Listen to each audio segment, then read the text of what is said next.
जय श्री महाकाल हरिहर। आप सभी को हनुमान जयंती की शुभ चेतना। हनुमान जी का ना ही जन्म हुआ है ना ही मृत्यु हुई है। हनुमान जी सदा से हैं और सदा के लिए हैं।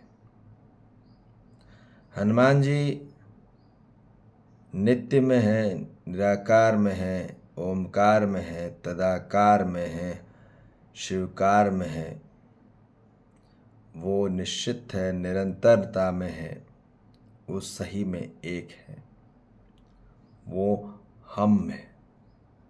हम जो हैं, हाँ, ये एक ऐसा बीज है जहाँ आत्मचेतन स्वरूप का प्रतीक है। इसी का दर्शन होना जरूरी है, इसी की अनुभूति जरूरी है,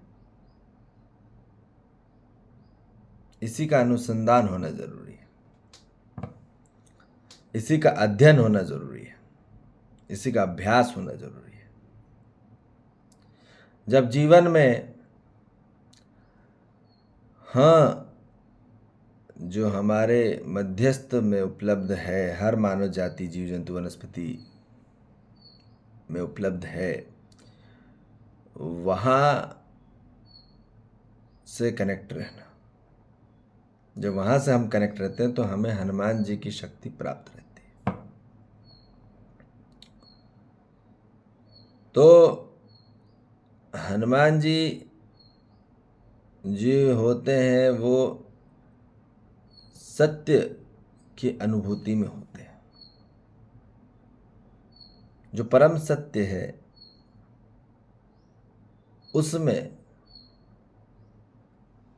पूरे समाहित होते हैं। हम का अर्थ है जहाँ सम में हो, जो समाहित हो हर जगह। तो पवन पुत्र हनुमान जी इसलिए कहा जाता है कि पवन तो हर जगह है, प्राणवायु आपकी वायु के साथ संचालित है हनुमान जी।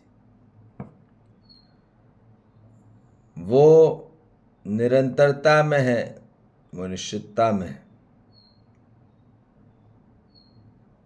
तो इसलिए ये बात ध्यान में आ जाए कि जो अस्तित्व सत्य ज्ञान की जो प्राप्ति होती है वहीं हनुमान जी के दर्शन होते हैं। और जो मानव मायावी गलत सूचनाओं को इकट्ठा करा जा रहा है वो सिर्फ भूत प्रेत को ही इकट्ठा करा जा रहा है। फिर वहाँ भूतकाल में ही रहता है मानव, और मानव को प्रेम नहीं मिलता तो वो प्रेत हो जाता है। ठीक। और ये बात निश्चिंता स्वरूप में आ जाए बात कि हनुमान जी कोई भी मूर्ति में उपलब्ध नहीं है। ठीक।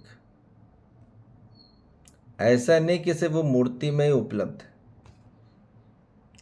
कोई पदार्थ में उपलब्ध नहीं है कि आप वो पदार्थ से मांगते जाओ। हनुमान जी आप में भी स्थापित है, हर मानव में स्थापित है, हर जीव जंतु में स्थापित है, हर वनस्पति में स्थापित है। ये बोल देना कि सिर्फ पदार्थ में ही है,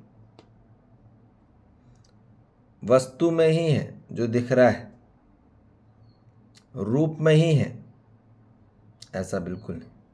हनुमान जी कोई बंदर के रूप में नहीं है। ठीक, ये बात क्लैरिटी में आ जाए। वो किसी रूप में भी नहीं है, न वानर के रूप में न मानव के रूप में, शरीर में नहीं है वो। ठीक है, न जीव जंतु न वनस्पति। हनुमान जी जो है अनु लेवल पे है। हनु जो है अनु लेवल पे बात है। जब मानव अनु को समझेगा और अनुवाद होगा तभी हनु में वाद होगा, तब मानव जाति में हनु में मान होगा। ठीक, ये बात क्लैरिटी में आ जाए कि अनु का जितना आदमी मानव जब डिटेलिंग में जाएगा तभी वो हनु के डिटेलिंग में आ पाएगा। अर्थात जब मानव को अनुमान होगा सही स्पष्टता में, सटीकता में, सहजता पूर्वक, तब जाके हनुमान जी का दर्शन होगा। जब मानव अनु लेवल का ज्ञान होगा, अर्थात जो परमाणु सूक्ष्म तत्व का ज्ञान होगा, अनु का अर्थ है सूक्ष्म, परमाणु, शिव का जब ज्ञान होगा तभी हनु का ज्ञान होगा। और जब हनु का ज्ञान होगा तभी जाके उस अनु लेवल की दृष्टि में से देख पाएगा। जब अनु लेवल की दृष्टि से देखेंगे सूक्ष्म तौर पे, महासूक्ष्म तौर पे, तब जाके मानव जाति में जो सृष्टि है हनुमान जी की आंतरिक स्वरूप में हर जगह जो विलीन है वो आपको दर्शन होगा। वो कोई रूप में बिल्कुल भी नहीं है, कदा भी नहीं है, वो सदा के लिए है और हर जगह स्थापित है। ऐसे नहीं कि सिर्फ वो मंदिर में स्थापित है, ये बात क्लैरिटी में आ जाए। नहीं तो आप मंदिर में जाते रहेंगे, दर्शन करते रहेंगे तो वहाँ कुछ भी दर्शन नहीं हो रहे। जितना आदमी संकट मोचन हनुमान मंदिर जा रहा है उतना कुछ भी उनको प्राप्त नहीं हो रहा है और संकट पे संकट, कष्ट पे कष्ट बने जा रहे हैं, संकट जा नहीं रहा। इसलिए सच्चे हनुमान जी की क्लैरिटी में आ जाए कि हनुमान जी की शक्ति कहाँ है। जब मानव जाति को ये चीज़ पता चलेगी कि हनुमान जी की शक्ति हाँ तत्वों में, हाँ बीज तत्वों में स्थापित है, उसके अर्थ में आना पड़ेगा, उसके बोध में आना पड़ेगा। ऐसे हाँ शब्द लिखने से काम नहीं चलेगा, ना ही उसको पढ़ने से चलेगा या रटने से चलेगा, उसको समझने से चलेगा। जब हम उनको समझेंगे, उस बीज को समझेंगे, उस तत्व को समझेंगे, उसको जिएंगे और उसको समझाएंगे, तब उसमें ताकत आती है। ठीक, तो ये बात क्लैरिटी में आ जाए। जब मानो अनु लेवल की बात होगी तभी हनु लेवल की बात होगी। जब मानो अनु की डिटेलिंग में उतरेगा, ठीक, तब अनुभव होगा, तब अनुसंधान होगा, तब मानव को अनुभूति होते हुए अनुकरण और अनुश्रवण में आएगा और मानव अनुमति करेगा। ठीक है, अनुमति देगा फिर, ठीक है, और अनुवाद करता चले आएगा। ठीक है, तो अनुवाद हो के ही संवाद होता है, ये बात क्लैरिटी में आ जाए, है ना। तो इसलिए ये बात क्लैरिटी में आ जाए हर मानव जाति में कि अनु लेवल पे आना होगा मानव को। सूक्ष्म तौर पे ये आँख से नहीं देख पाएंगे, वो दर्शन हनुमान जी की आँख से होती ही नहीं, ये दृष्टि से होते हैं। यहाँ अपनी यहाँ बुद्धि जागृत होना चाहिए, यहाँ अपनी अकल का लालटेन जलना चाहिए पहले। जब वो जाके मानव जाति में वो आंतरिक स्वरूप में अनुभूति होगी, जब अणु लेवल पे जो भाव पकड़ ले, वो है अनुभव।